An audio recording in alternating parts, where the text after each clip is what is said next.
एक लड़की थी जिसका नाम सपना था। वह अपने माता पिता के साथ रहती थी। सपना के पिता ने दूसरी शादी की थी। लड़की सपना की सगी माँ 1 साल पहले ही गुजर गई थी।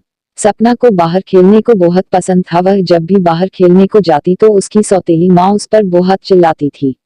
वह बोलती थी, अगर तू बाहर खेलने गई तो मैं खाना नहीं दूंगी खाने को। सपना फिर भी खेलने को जाती थी और फिर उसकी सौतेली माँ उसको सच में खाना नहीं देती थी। फिर वह उदास होकर बैठ गई।